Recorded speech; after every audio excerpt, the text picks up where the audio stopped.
Hari trouble trouble trouble mid hello Hari Hari थोडंसं इकडे करा मला इकडे थोडंसं आणि इकडे सर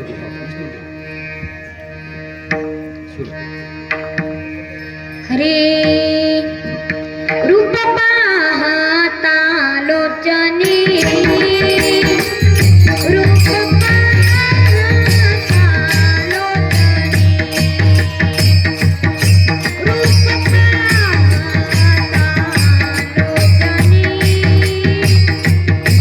रूप पाहता लोचनी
रूप पाहता लोचनी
सर्व सुखाचे आवर वापर देव तुम्हारे चरण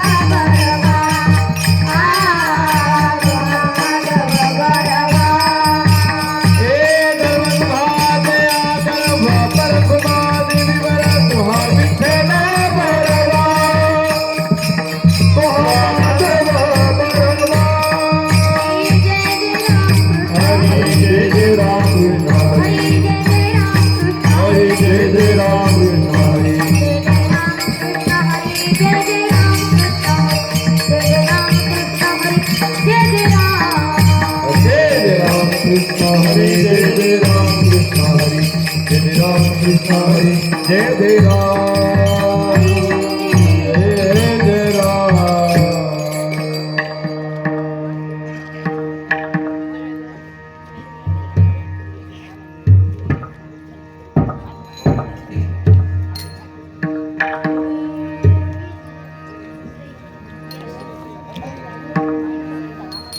पावलो हा देह कांगताली न्याय पावला हा देह कागदाळी न्याय पावला हा देह कांगताली न्याय पावला हा देह कागदाळी न्याय नगडी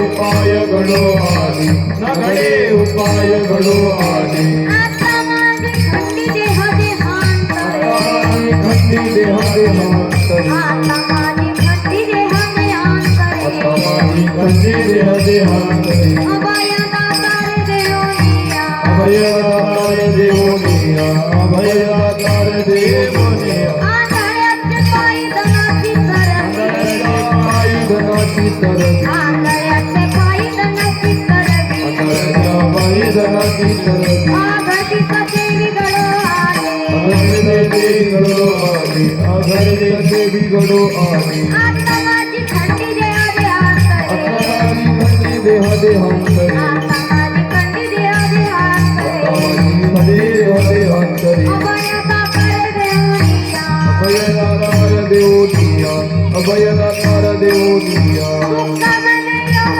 गणना बळवा सुखाने लोका घडला बरवा योग गणना बळवा सुखाने योग भरला भरवा आता कैसा देवना सोडी अकराचा देह नसतो आता कैसा देवना नसतो आता माझी खंडी देह देहांतरे आराधी खंडी देह देहांतरी आता माझी खंडी देह देहांतरे आराधी खंडी देह देहांतरी अभयदातार देवनिया अभयदातारे देवनिया अभयदातारे देवनिया पार कुमारी गोपाल कुमारी पार हरि हरि गोपाल कुमारी पार कुमारी गोपाल कुमारी पार हरि हरि गोपाल कुमारी पार कुमारी गोपाल कुमारी पार कुमारी गोपाल कुमारी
पावलो हा देह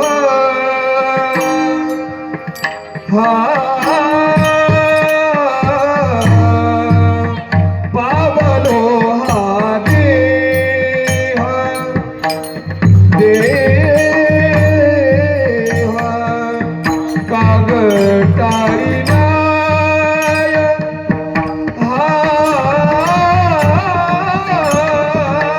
पावला देह देह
देवा काग टाळी न्याय साडी साडी साडी साडी साडी द पम गरे साडी रे गम पम गरे गम दानी द पावलो हा देह पावलो हा देह पावलो हा देह पावलो पावलो हा देह पावलो हा देह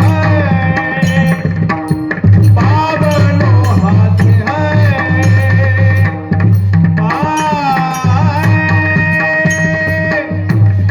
कागटाळी न्याय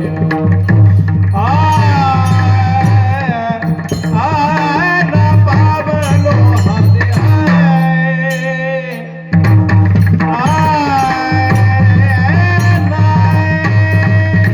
नगरे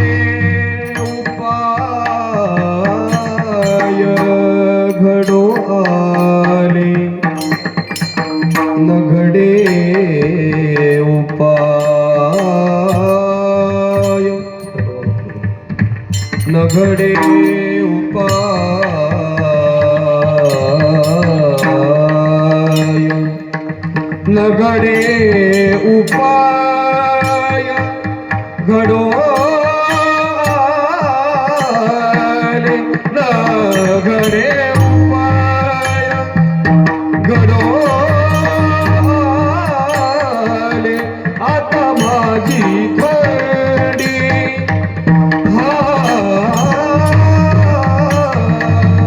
आता माझी थंडी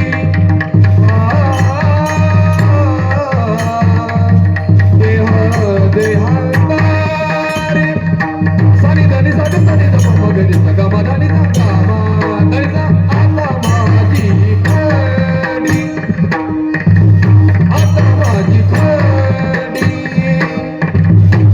नघडे उपाय घडो आले घडो आले नघडे उपाय नघडे उपाय घडो आले आता माझी गंडी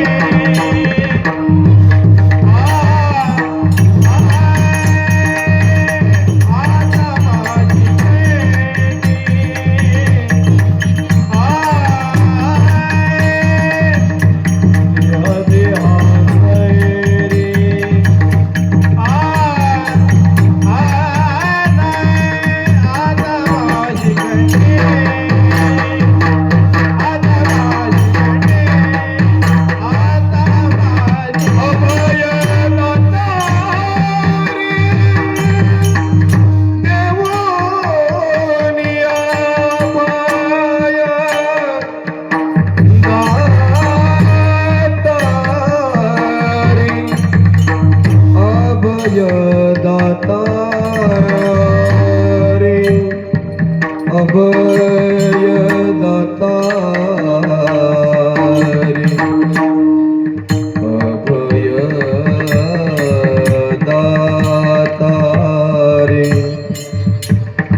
अभयदाता रे देवोनिया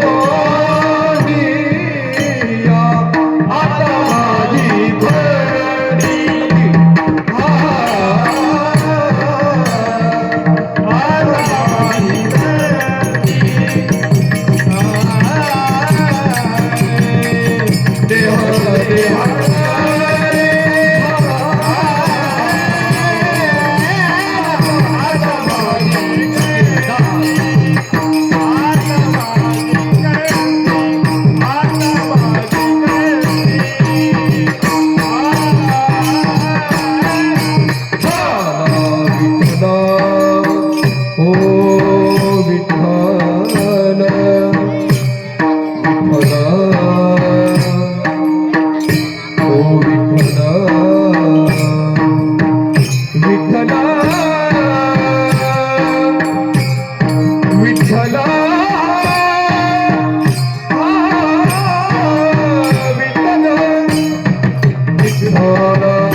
पावलो हा देह कांगताली न्याय न घडी उपाय घडो आले आता माझी खंडी देह देहांतरे उभय दातरे देवनिया आंधळ्याचे पायी धनाची चरवी अघटित ते विघडो आले आता माझी खंडी देह देहांतरे अभय दातरे देवनिया तुका म्हणे योग घडला बरबा आता कैसा देवन सोडी मी आता माझी खंडी देह देहांतरे अभय दातरे देवनिया विठ्ठल विठ्ठल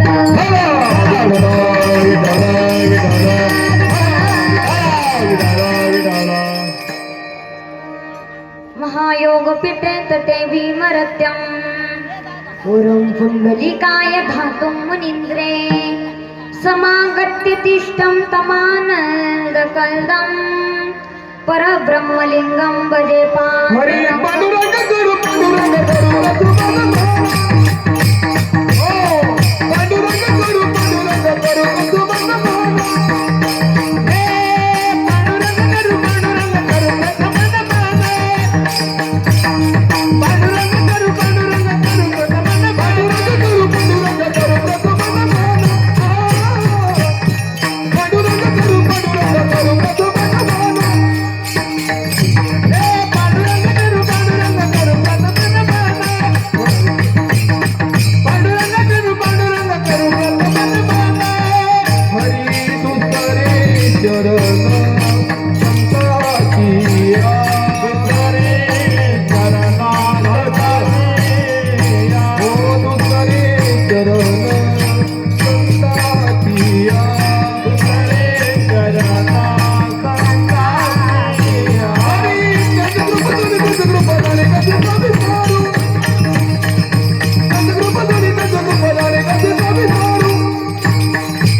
पुरी पुण्यभूमी पवित्र, तिथे नांदतो ज्ञान राजा सुपात्र, तया आठविता महापुण्य राशी, नमस्कार माझा श्री सद्गुरु ज्ञानेश्वरासी.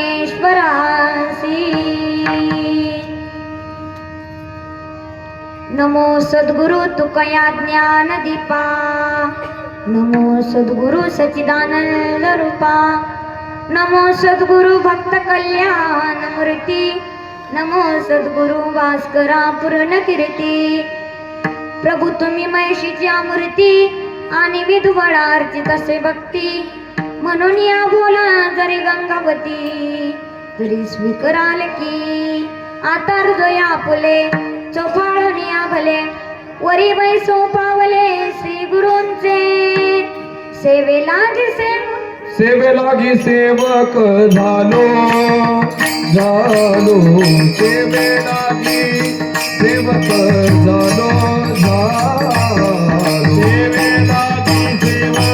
झालो सेवेलागी सेवक झालो. तुमच्या लागलो निज चरणा, तुमच्या लागलो निज चरणा, आहो स्वामी तुमच्या देवा देवा, आहो स्वामी तुमच्या देवा. यावरी न करावा वेरो, यावरी न करावा वेरो, आहो स्वामी तुमच्या देवा, यावरी न करावा वेरो. सेवेलागी सेवक झालो, तुमच्या लागलो निज चरणा, आहो स्वामी तुमच्या देवा, यावरी न करावा. सेवेलागी सेवक झालो, तुमच्या लागलो निज चरणा, आहो स्वामी तुमच्या देवा, यावरी न करावा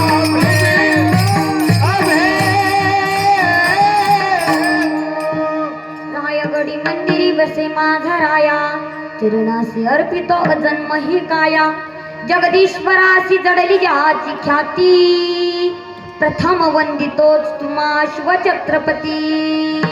विठ्ठल विठ्ठल विठ्ठल.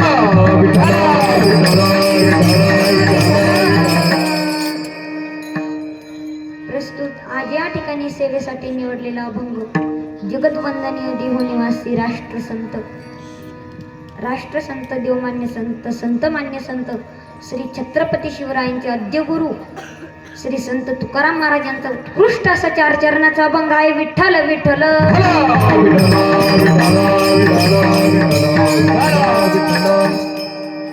अभंगाला सुरुवात करण्यापूर्वी अल्पासा पर्याय द्यायचा, तो म्हणजे असा की चालू असलेला हा भव्य दिव्य अखंड हरिनाम सप्ताह श्री संत गजानन महाराज प्रगट दिनाच्या निमित्ताने आपण हा सप्ताह चालू केलेला आहे. या सप्ताहामधील दुसऱ्या दिवसाची कीर्तन रूपी सेवा माझ्या वाटेवर आली हे माझे परम भाग्य समजतो. आणि ज्यांची अतिशय सुंदर कथा इथे चालू आहे ते कथा करून रात्री गायनाला देखील थांबतात, हरिपाठाला देखील थांबतात आणि सकाळी काकडा आरतीला देखील थांबतात. असे असणारे माझे गुरु रामजी महाराज ढमाले, त्यांनाही देखील धन्यवाद देतो. आणि ते माझ्या कीर्तनासाठी गायनाचार्य म्हणून उपस्थित आहे, त्यांनाही देखील धन्यवाद देतो. आणि स्वर अलंकार अनिल महाराज वने खूप गोड आवाज आहे बरं का त्यांचा, त्यांना देखील धन्यवाद देतो. आणि आपल्या बोरगाव काकड्याचं भूषण असणारे हर्षलजी महाराज सोनवणे, अहो या सप्ताहाला देखील 2 वर्ष झाले, पण तुमच्या गावातील 9 मुलं इथे उभे राहिले. या सप्ताहाला फक्त 2 वर्ष झाले, तुमच्या गावातले 9 मुलं जन्माला आले, 9 मुलं इथं वारकरी संप्रदायामध्ये आले. अहो काय वाजवताय हर्षल महाराज, तुमच्या गावाचं वैभव आहे, अख्ख्या महाराष्ट्रामध्ये ज्यांचं नाव गाजत आहे हर्षल महाराज सोनवणे ते देखील आहे, त्यांना देखील धन्यवाद देतो. आणि ज्यांची अतिशय सुंदर साऊंड सिस्टीम आहे त्यांनाही देखील धन्यवाद देतो. शिवकृपा साऊंड सिस्टीम त्यांना धन्यवाद देतो. त्यांचा माईकच बेस्ट नाही, mike is the best, best is operator, त्यांनाही देखील धन्यवाद देतो. आणि तुम्ही सर्व इथे आलात, तुम्हालाही देखील धन्यवाद देतो. आणि आमच्या संस्थेमधील विद्यार्थी, ज्ञानाई वारेकरी शिक्षण संस्थेमधील विद्यार्थी यांनाही देखील धन्यवाद देतो. आणि तुम्हा सर्वांचे एकदा वारकरी उखाण्यामध्ये नाव घेतो बघा. ज्ञानोबरायाची चरणी फुल वाहतो वाकून, तुकोबरायाची चरणी फुल वाहतो वाकून, तुम्हा सर्वांचं नाव घेतो. श्री संत गजानन बाबांचा मान राखून, गजानन बाबांचा मान राखून तुम्ही देखील आला, तुम्हाला देखील धन्यवाद देतो. आणि माझ्या कीर्तनाला प्रारंभ करतो. विठ्ठल विठ्ठल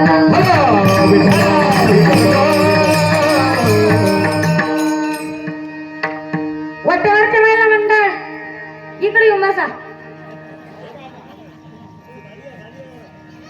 उठा पटकन, टाइम थोडा बाकी आपल्याकडे, पटकन या. पुरुष मंडळी पुढे पुढे सरका थोडशी.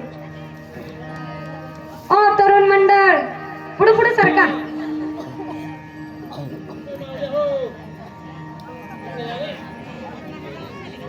कुठे बी जर आपण गेलो तर या महिलांची संख्या जास्त आहे.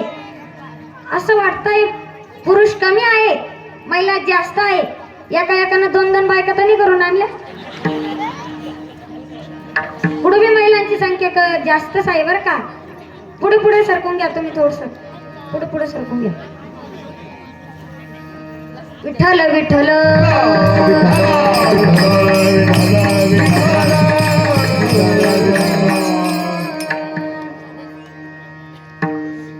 अभंग श्री संत जगद्गुरु तुकोबरायांचा आहे. आणि ते या अभंगामध्ये सांगतात, मला हा नरदेह कोणत्या न्यायाने मिळाला आणि मी या देहाचे काय करणार आहे याचे वर्णन केलेले आहे. विठ्ठल विठ्ठल विठ्ठल.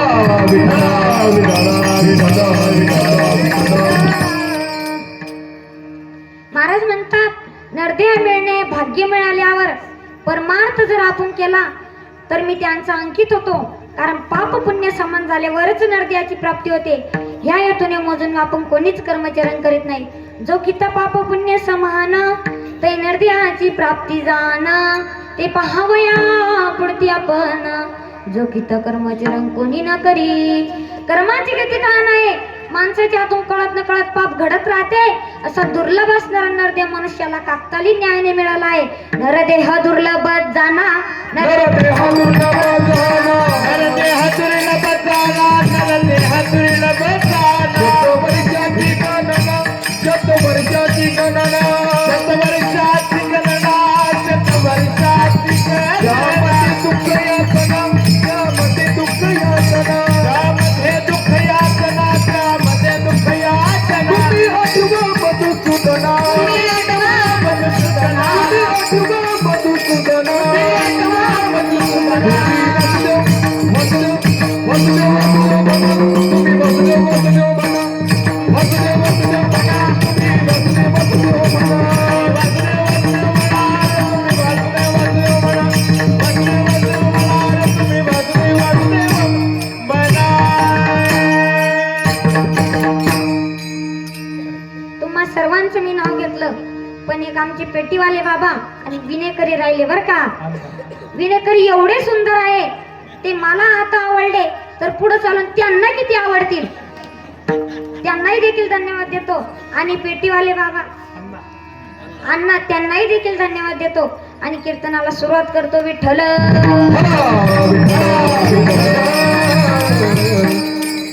महाराज म्हणतात, आपल्याला हा दुर्लभ नरदेह मिळाला तर आपल्या या देहाची ते स्वर्गातले देव देखील इच्छा करतात. स्वर्गीचे अमर इच्छिता ती देवा, मृत्यूलोकी भावा जन्मा. किती भाग्य आहे आपलं. आपल्याला हा मनुष्य देह आपल्याला मिळाला आहे. आणि आपल्या या देहाची इच्छा ते स्वर्गातले देव करतात. आपल्याला हा नरदेह देवाने दिला आहे कशा करता, भजना करता. पण आपण या देहानं भोजन करतो, आपण या देहानं भजन करत नाही. जेने हा जीव दिला दान, तयाचे करील चिंतन. महाराज म्हणतात, अशा दुर्लभ नरदेहाची इच्छा ते देव देखील करतात. अहो, आपल्याला मनुष्य देह मिळाल्यावर विषय सुखात मनुष्य रमतो, त्यातच सुख मानतो. उत्तम प्रपंच करणे म्हणजे स्वतःला ध्यानता देणे, असे करणे म्हणजे आत्मघात करणे होय. अमृत विकुणी कांजी प्याला, कैसा नरदेही भोग भोगविला हा थोर नाज जीवांसी झाला सांडोनिया. महाराज म्हणतात तुम्ही भक्ती करतात पण कशी तात्पुरती आपली भक्ती असतात. महिला मंडळ तुम्ही एखाद्या वेळेस शेतात जातात बरं का, एखाद्या वेळेस रोजच जातात तुम्ही शेतात. तुम्ही शेतात जायला असल्यावर तुम्हाला एखाद्या वेळेस घरी यायला संध्याकाळ झाली, होत नाही म्हणा तुम्ही 5 वाजताच येत्या, संध्याकाळ झाली तर तुम्हाला भीती वाटायला लागते. तुम्हाला भीती वाटायला लागते. तुम्ही काय करता?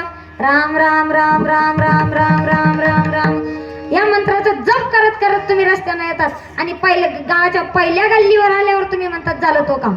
अशी आपली भक्ती आहे. महाराज म्हणतात अमृत विकुनी कांजी प्याला. महाराज म्हणतात अशी भक्ती नव्हे, मनातील विषय आपल्या मनाला किती विषय सुख दिले तरी आपलं मन शांत होत नाही. आता तुम्ही सगळे इथे बसलेले आहात बरं का, पण तुम्ही शरीराने इथे बसलेले आहात, तुमचं मन सगळं घरी उलप लावली असन का, दुलडीवर झाकण ठेवलं असन का, तुमचं सगळं मन घरी आहे, बकऱ्या बांधल्या असन का, तुमचं सगळं मन घरी आहे. आपल्या मनाला किती विषय सुख दिले ना तरी आपलं मन शांत होत नाही. आपण भक्ती करायला पाहिजे. अहो भक्ती कोणी करत नाही बरं का. आपल्या मनाला किती विषय सुख दिले तरी आपलं मन शांत होत नाही, कारण विषयापासून मिळालेले सुख नित्य टिकत नाही. अहो एखाद्या सापाला जर आपण अमृत पाजलं, हिंमत नाही होणार म्हणा कोणाची, पण पाजलं आणि त्या सापाने एखाद्या व्यक्तीला दंश केला, तुम्ही मला सांगा तो व्यक्ती वाचन का मरण? मरण. कारण की त्या अमृत चालले गेलं. सर्प पाजी आले पियशू तोची परतोनी वय विष विठ्ठल.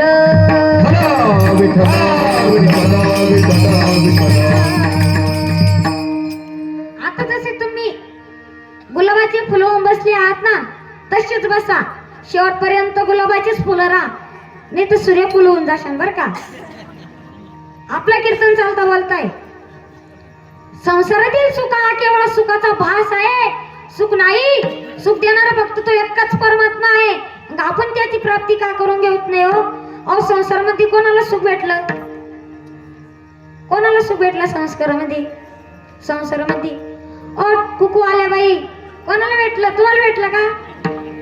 अहो या संसारात सुख नाही, या संसारात सुख नाही, पण या संसारात कोणीच कुणाचे नाही बर का. अहो आपल्याला एक दिवस यम घ्यायला येणार आहे. या यमापासून आपल्याला कोणीच सोडवणार नाही बर का. हरी काळाची एवढी पडेल बा जेव्हा, सोडविन तेव्हा माय बाप. अहो हे काळाची उडी आपल्याला कधी येईल आणि हा काळ आपल्याला केव्हा घेऊन जाईल?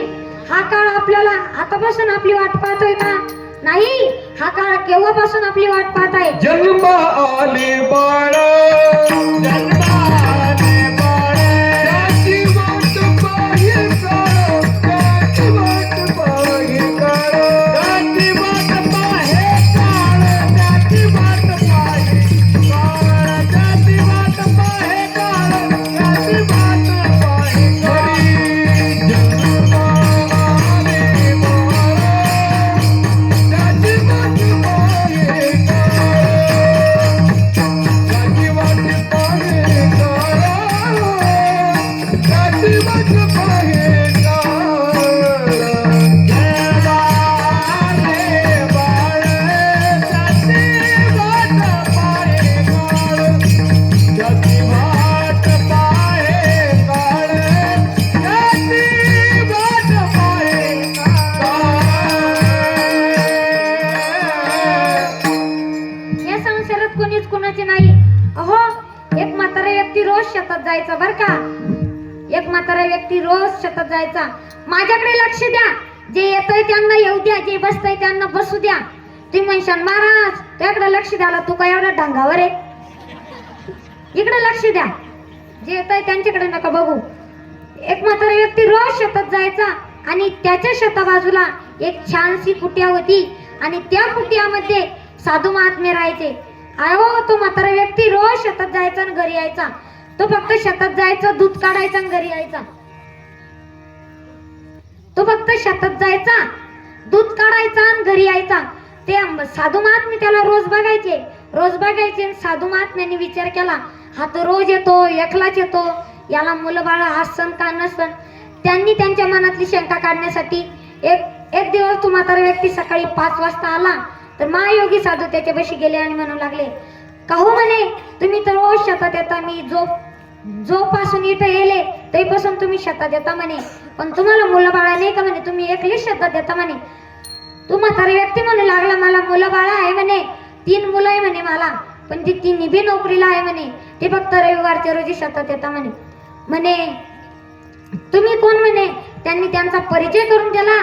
साधू महात्मे म्हणू लागले, अहो तुम्ही देवाचं भजन करतात का.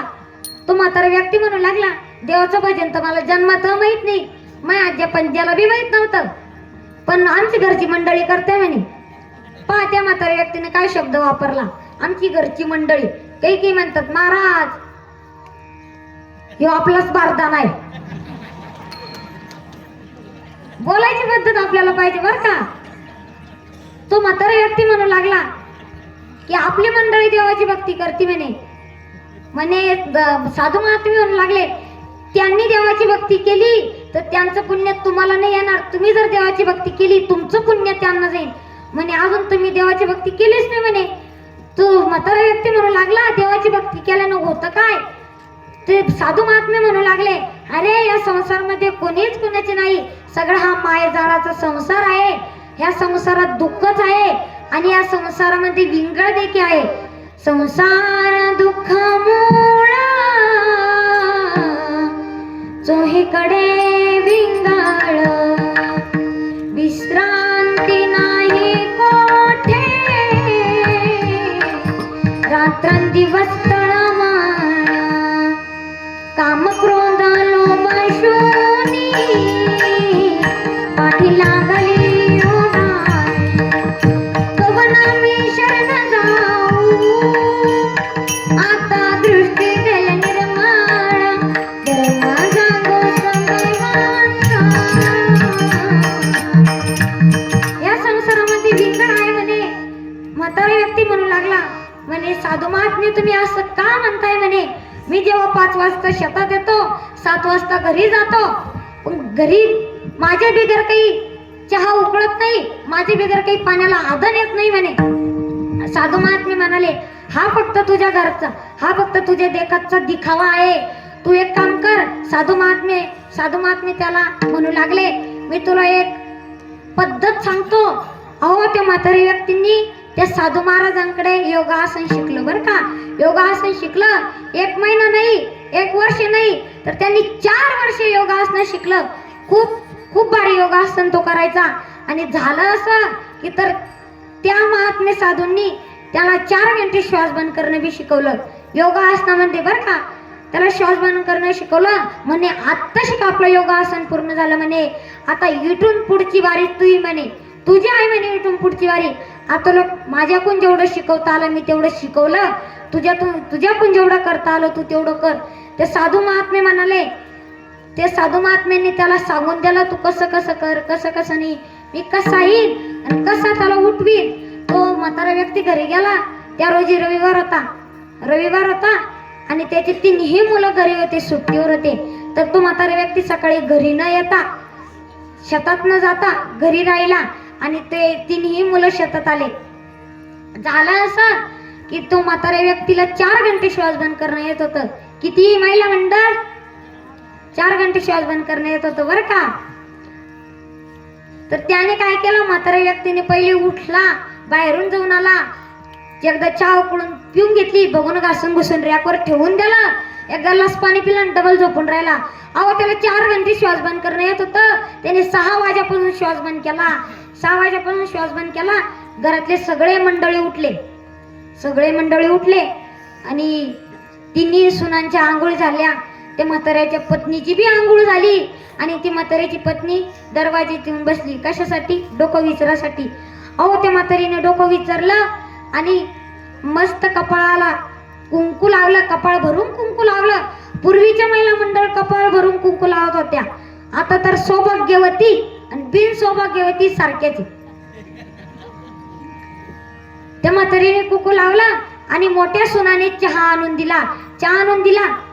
6:30 वाजले. म्हातारा तर रोज 5ला उठतं आणि आज 6:30 कस काय वाजले.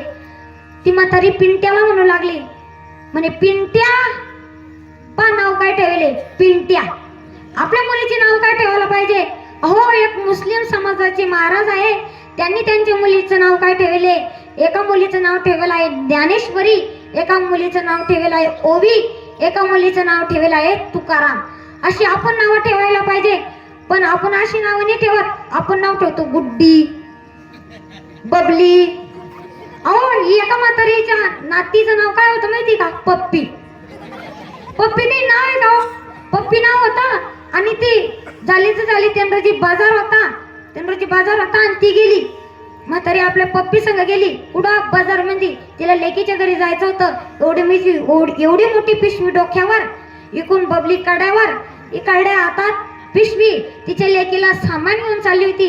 अहो कंडक्टरला वाटलं म्हातारी आहे, तिला वर चढल्या जाणार नाही. कंडक्टर पुढे आला आणि मग ती म्हातारी काय म्हणली माहिती का कंडक्टरला, म्हणे ओ कंडक्टर मी पप्पी घ्या ना. अहो त्या कंडक्टरला सुधारलं नाही. ते कंडक्टर बेशुद्ध पाडून त्याला दवाखान्यात नेलं. हिनं एसटीत जायचं ना, ही त्याच्या मागून गेली, म्हणे आता तरी मी पप्पी घे. अहो त्याला 4-5 सलाईनी लावल्या. तो घरी आला, कसा तरी घरी आला. हिनं चैशीर घरी जायचं, ही त्याच्या घरी गेली, म्हणे भाऊ आता तरी मी पप्पी घे. तो कोमात गेला. अहो आपण आपल्या मुलांचं नाव काय ठेवायला पाहिजे. एका मुलीचं नाव काय होतं माहिती का, बबली. नावावरून नाही बरं का, तिचं बबली नाव होतं. आणि ती आता 12वीचे पेपर चालू आहे ना, 10वी-12वीचे पेपर चालू आहे. आणि ती मुलगी 10वीत होती. आणि झालं असं की ती एका खोलीत बंद राहायची. तिचा अभ्यासच तेवढा होता. मुलींचा फोन वाजत नाही, जागीच कमतो बर का. ती मधल्या खोलीत गेली. फक्त ती यायची बाहेर कशाला, जेवायला बाहेर यायची, पाणी प्यायला बाहेर यायची. अहो तेंड्रोजी बाजार होता आणि त्या बबलीचा पप्पा बाहेरून आले आणि म्हणू लागले, आपल्याला आज बाजार आहे, आपल्याला बाजाराला जाणं लागेल. जोराने आरडू लागला. बबलीची मम्मी म्हणू लागली, अहो शांत बसा, बबली घरात अभ्यास करत आहे. असं 2-3 आठवडे होऊन गेले. पण एक दिवस झालं, बबली तशी रात्री बाहेर गेली. दुसरी रात्र झाली की बबली बाहेर कस काय नाही आणा. अहो त्यांनी घर उघडून पाहिलं तर खोली रे बबलीच गेली बर का. म्हातारी म्हणू लागली पिंट्या दादाला उठून पाय बरं. म्हणे आई झोपू द्या ना, आज तर रविवार आहे आणि दादा काही आज उठत नाही. मग 6:30 वाजून जास्त 6:45 झाले. म्हातारी म्हणू लागली पिंट्या आता उठो, आम्हाला दोघाला गावाला जायचंय. म्हातारी चहा पित होती आणि पिंट्या उठवायला गेला. दादा आता त्या म्हाताऱ्याला परीक्षा घ्यायची होती. त्यांना 6 वाजेपासून श्वास बंद करेल होता. त्यांनी 9 वाजेला श्वास बंद ठेवला बर का. आणि दादाला उठवू लागला, म्हणे दादा उठा, आपल्याला गावाला जायचंय. आता तो हाले ना का डुले ना बर का. तो हाय होता पण नसल्यासारखा होता. झाला असं की तो म्हातारा व्यक्तींनी गुच्चूप ऐकून घेतलं आणि तो पिंट्या जोरात आरडला, म्हणे आई म्हणती वा दादा गेले. हर्षल महाराज त्या म्हातारीने कब्बाशी सोडली, जे सुडी मारली दरवाजापासून तर म्हाताऱ्याच्या छातीवर उडी मारली आणि म्हातारीने सगळं गाव जमा केलं. आरडू अहो म्हातारी रडू लागली. दादा चांगले होते ना, दादा मला बी घेऊन जायचं असतं ना. अहो 7 वाजले. म्हातारी रडू बेहाल झाली. म्हातारी रडू बेहाल झाली. मग 7 वाजले. सगळे लोक जमा झाले. आणि शेजारीनी चुलत जावा येऊन बसले आणि सख्खी जाऊ आली नाही.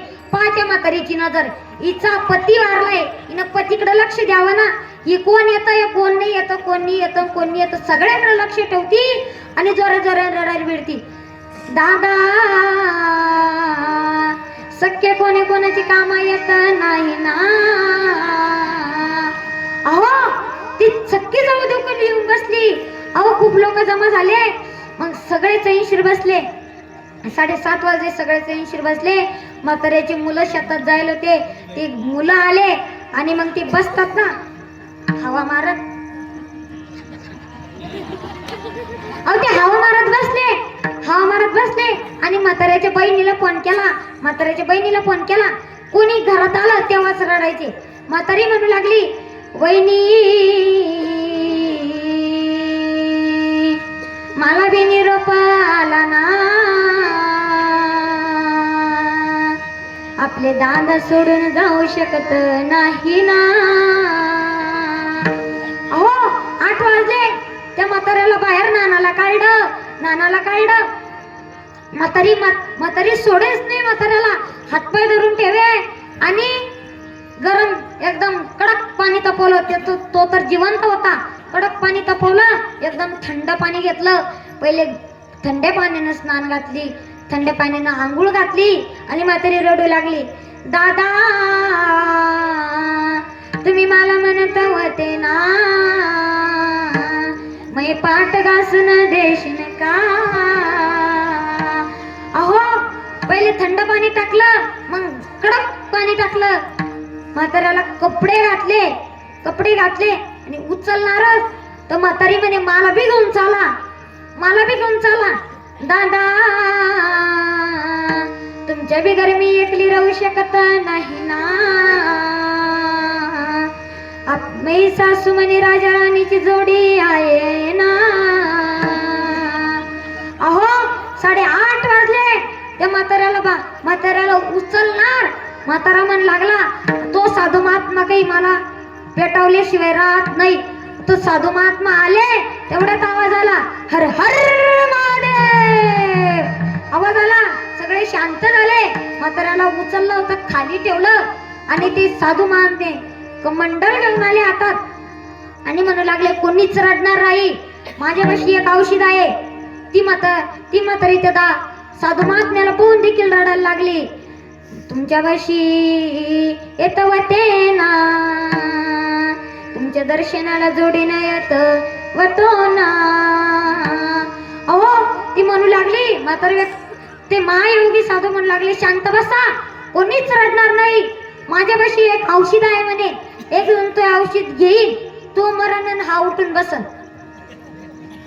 सगळ्यांचा आवाज शांत झाला आणि ते साधू महात्मे पहिले म्हातारीकडे गेले आणि म्हणू लागले, म्हणे मावशी तुम्ही तर लय रडत होता. मला न्यायचं असतं ना, मला संघ बलवायचा असतं ना.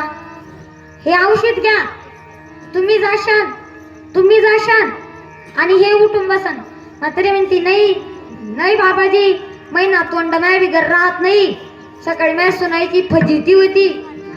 सगळ्यांकडे गेले आणि त्या म्हाताऱ्याला कळून चुकलं की या जगामध्ये कोणीच कोणाचं नाही. आणि ते झोपलेलं प्रेत उठून बसलं. हे सांगणं आहे फक्त बर का. असा साक्षात्कार ज्ञानोबरायांच्या काळामध्ये झाला होता. अहो एका महिलांचा पती मरण पावला आणि त्याचं प्रेत घेऊन चाललं होतं. आता ती माऊली इकडे चालले होते आणि तिचा पती वारेल होता. तिच्या पतीचं प्रेत चाललं होतं. ती महिला आली आणि माऊलींचं दर्शन घेतलं. आता माऊलींचं दर्शन घेतलं म्हणजे माऊलीने दिला आशीर्वाद, सौभाग्यवती भव, अष्टपुत्र सौभाग्यवती भव. माऊली म्हणाली मी तुला आशीर्वाद दिला, आता उठ. ती म्हणाली, आशीर्वाद कशा झाला? आणि सौभाग्यवती भव म्हणे, हे माझ्या नवऱ्याचं प्रेत चाललंय. आणि हा माऊली म्हणू लागले, हा तुझ्या नवऱ्याचं प्रेत आहे, तुझ्या नवऱ्याचं हे प्रेत आहे. पण मी दिलेला आशीर्वाद कधीच खोटा होऊ शकत नाही. आणा म्हणे ते प्रेत इकडं. प्रेत आणलं, माऊलीनं डोक्यावर हात ठेवला. अहो ते गेलेलं प्रेत उठून बसलं, ते माणूस उठून बसलं. हा साक्षात्कार झाला आणि त्यांच्याकडूनच ज्ञानेश्वरी लिहून घेतली. हा ते म्हातारा व्यक्ती उठून बसला आणि झालं असं, सगळे कडकड. हा मेलेला माणूस उठला कस काय नेमकं? तो म्हातारा म्हणू लागला, मी आता घरदार सोडलं आणि चाललो बाबाजी संघ संन्यास घ्यायला. म्हातारा व्यक्ती म्हणू लागला, या संसारामध्ये कोणीच कुणाचे नाही. नाही कुणाचे कुणी तुम्ही नव्हे रे कोणी नाही कुणाचे कुणी तुझे नाही रे कुणी नाही कुणाचे कुणी तुझे नव्हे रे कोणी नाही कुणाचे कुणी तुझे नव्हे रे कुणी अंजना जाजले गगन प्राण माझे माझे मननी अंजना जाजले गगन प्राण माझे माझे मननी दासी एकल्या प्राण माझे माझे मननी अंती दासी एकल्या प्राण माझे माझे मननी बहीण कुणाची भाव कुणाचा कोण कुणाचे सगळे सोय बहीण कुणाची भाव कुणाचा कोण कुणाचे सगळे सोय बहीण कुणाची भाव कुणाचा कोण कुणाचे सगळे सोय बहीण कुणाची भाव कुणाचा कोण कुणाचे सगळे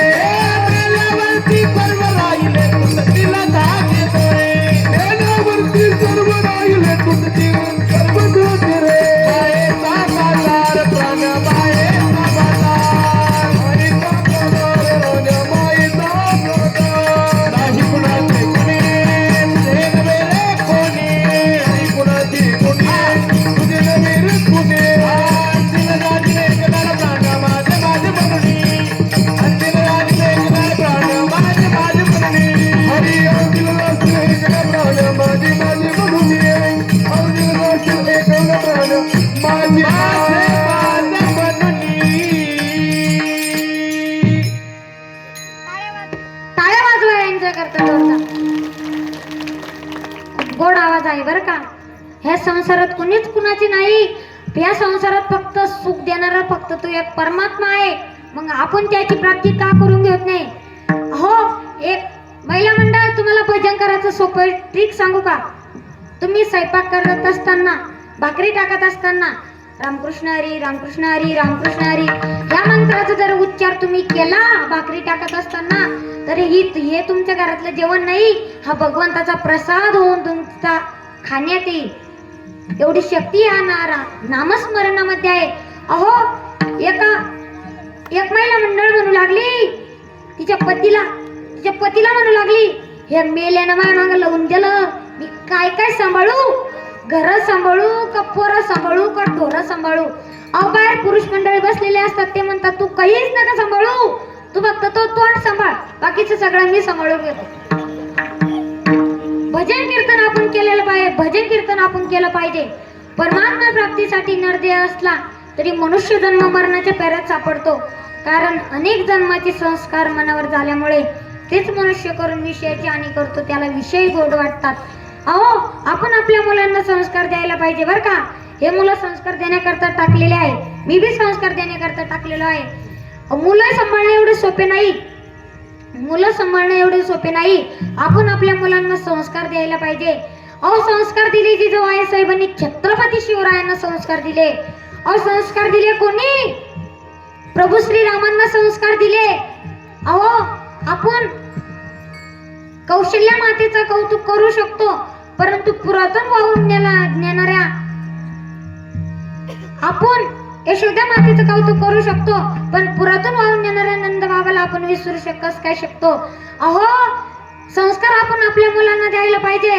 तुम्हाला जर वाटत असेल तुमच्या पोटी प्रभू श्रीरामांसारखाच मुलगा जन्माला यावा, तर तुम्हाला आधी कौशल्या माता होणं लागेल. आणि तुम्हाला जर वाटत असेल माझ्या पोटी छत्रपती शिवाजी राजांसारखा मुलगा जन्माला यावा, तर तुम्हाला आधी जिजाऊ साहेब होणं लागेल. काय डोहाळे लागले होते जिजाऊ साहेबांना.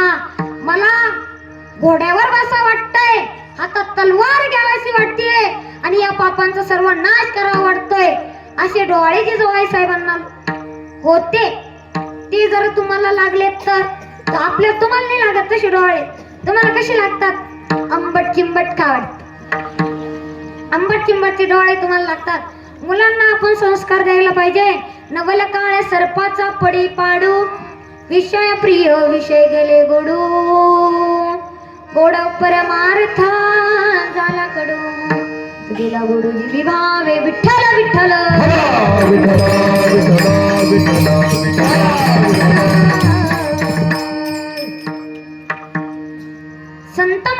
सतत दुखी होऊन जगाला काकुळे तिला हात जोडून विनंती करतात की तुम्हाला सुखाची अपेक्षा आहे मग तुम्ही एकच करा, सतत त्या भगवंताचे नामस्मरण करा, तुमची बुद्धी स्थिर करा, त्यातच तुमची हिस्से आहे, तोच करा धन्य आहे. अहो संत आपल्याला जागवण्याचं काम करतात. काकडा हे प्रकरण जर तुम्ही बघितलं तर 90% अभंग आपल्याला जागे करण्यासारखे आहे बरं का. महाराज म्हणतात उठा जागे वारे आता, स्मरण करा पंढरीनाथा, भावी चरणी ठेवा माथा, चुकी व्यथा जन्माच्या. माणूस म्हणून ऐकत नाही आपण, तर महाराज काय म्हणतात, उठा साधू संत साधा आपुले हित, केला हा नरदेह मग कैचा भगवंत, उठोनी वेगिसी चला जाऊ राऊळासी, जळती पातकाचा राशी काकडा आरती देखलिया. अहो संत आपल्याला साधू संत म्हणतात, आपल्याला जागा करण्याचं संत काम आपल्याला जागा करण्याचं करतात बरं का. संत संत खूप हुशार आहे. संत म्हणतात तुम्ही जागे व्हा, हा संसार दुःखाचा आहे, एक परमात्मा सोडून दुसरे काहीच ना आवडणे, अशी ज्याची बुद्धी तोच करा भाग्यवान. आपण एका परमात्म्याचं भजन करीत नाही. महिला मंडळ तुम्ही एका देवाला भजत नाही, वार बदलले की तुमचे देव बदलतात बरं का. सोमवाराला की तुम्ही घरच्या नवऱ्याला पण टाकत नाही, महादेवाला पण टाकायला जातात बरं का. शिवबोळा चक्रवर्ती ज्याचे पाय माझे चित्ती, वाची भजताय शिवनाम, तेन बाजी क्रोध काम. वारा बदलले की आपला देव बदलतात. मंगळवाराला की काही हिरव पातळ घालतात, नाकात नथ घालतात, देवीच्या मंदिरात जातात. बुधवाराला की विठ्ठल ताळ विठ्ठल दिंडी, विठ्ठल तोंडी उच्चारा, विठ्ठल बघा भांडवल, विठ्ठल बोलावा विठ्ठल. गुरुवाराला की दत्त दिगंबराया स्वामी मला भेट द्याओ, दत्त दिगंबराया स्वामी मला भेट द्याओ. शुक्रवाराला की डबल संतोषी मातेच्या मंदिरात, शनिवाराला की भद्रा मारुती, आणि रविवाराला की मल्हारीची वारी माझ्या मल्हारीची वारी, मल्हारीची वारी माझ्या मल्हारीची वारी, मल्हारीची वारी माझ्या मल्हारीची वारी, मल्हारीची वारी माझ्या मल्हारीची वारी, मल्हारीची वारी माझ्या खंडोबाची वारी, मल्हारीची वारी माझ्या मल्हारीची वारी, मल्हारीची वारी माझ्या मल्हारीची वारी, मल्हारीची वारी माझ्या मल्हारीची वारी, मल्हारीची वारी माझ्या मल्हारीची वारी, मल्हारीची वारी माझ्या मल्हारीची वारी, मल्हारीची वारी माझ्या मल्हारीची वारी, मल्हारीची वारी माझ्या मल्हारीची वारी, हो वारी माझ्या मल्हारीची वारी, वारी हो वारी माझ्या मल्हारीची वारी, वारी हो वारी माझ्या मल्हारीची वारी, वारी हो वारी माझ्या मल्हारीची वारी, माझ्या मल्हारीची वारी, मल्हारीची वारी, मल्हारीची वारी, माझ्या मल्हारीची वारी, वारी हो वारी माझ्या मल्हारीची वारी, वारी हो वारी माझ्या मल्हारीची वारी, वारी हो वारी माझ्या मल्हारीची वारी, वारी हो वारी माझ्या मल्हारीची वारी. रविवाराला की खंडेरायाच्या मंदिरात. महाराज म्हणतात तुम्ही एका देवाची प्रार्थना करा, एकच देव आपुलासा करा, आपुला तो एक देव करुणी घ्यावा, तेने विना जीवा सुख नये. महाराज म्हणतात असा दुर्लभ नरदेव मला मिळाला आहे ना, भवसागरातून तरुण जाऊन या नरदेवाची सार्थक करीन, प्रयत्न करूनही न मिळणारा देव मला सहज मिळाला आहे. अभंगाचे प्रथम चरण. बाबाला देव गगनाई देव, बाबाला देव गगनाई देव, बाबाला देव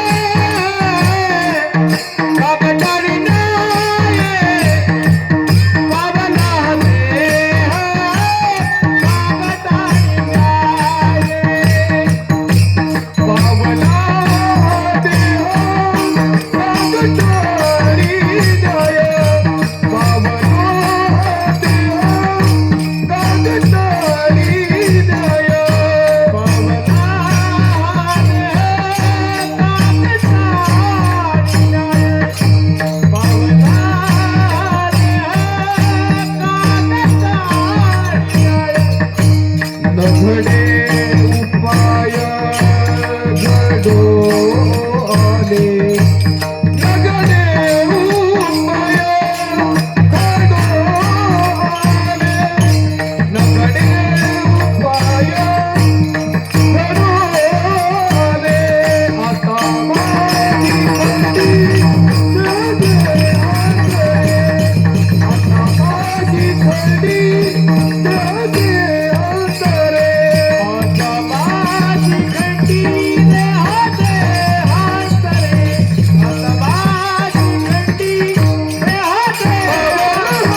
ताली न्याये न घडी उपाय घडवाले.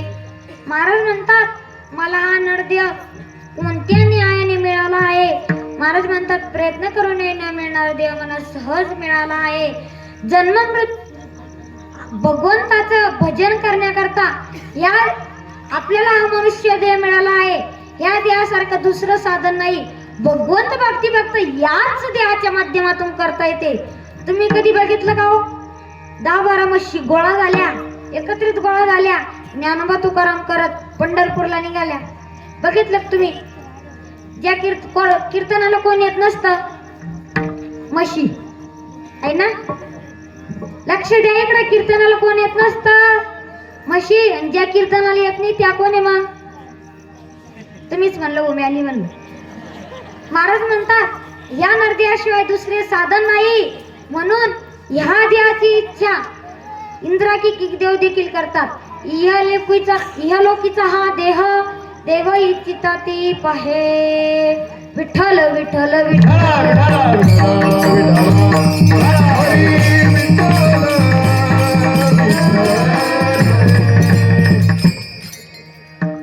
आपल्याला हा नरदेह मिळाला परंतु कळाला नाही. कळाला असता मंडपीठ रिकामा असता का? नाही ना. पुरुष मंडळी घरी झोपले असतं का? इथं आले असते. आपल्याला जर हा नरदेह कळाला असता तर. आपल्याला हा नरदेह मिळाला परंतु कळायला नाही. तुम्हाला एक दृष्टांत सांगतो. एक मंदिरामध्ये रोज नित्यनेमाने भिकारी भीक मागत असे. रोज भिकारी भीक मागत असे आणि जो कोणी त्या मंदिरावर येईल त्यांचे हातपाय धरायचा आणि 1-2 रुपये भीक मागायचा.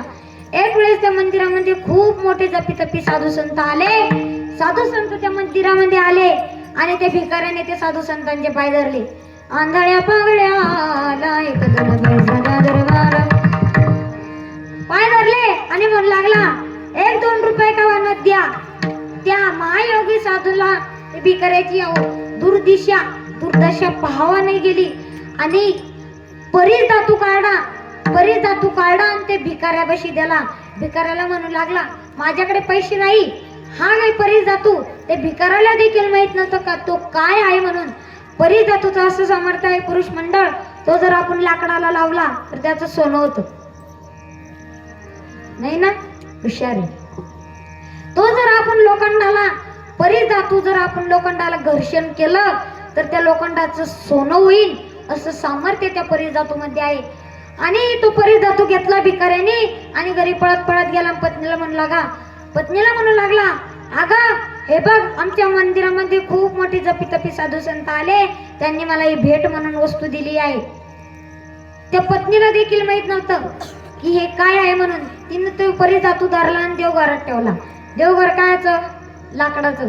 आता तुम्हीच सांगा तो परीस धातू किती दिवस त्या देवघरात राहिल्यानं त्या देवघराचं सोनं होणार आहे.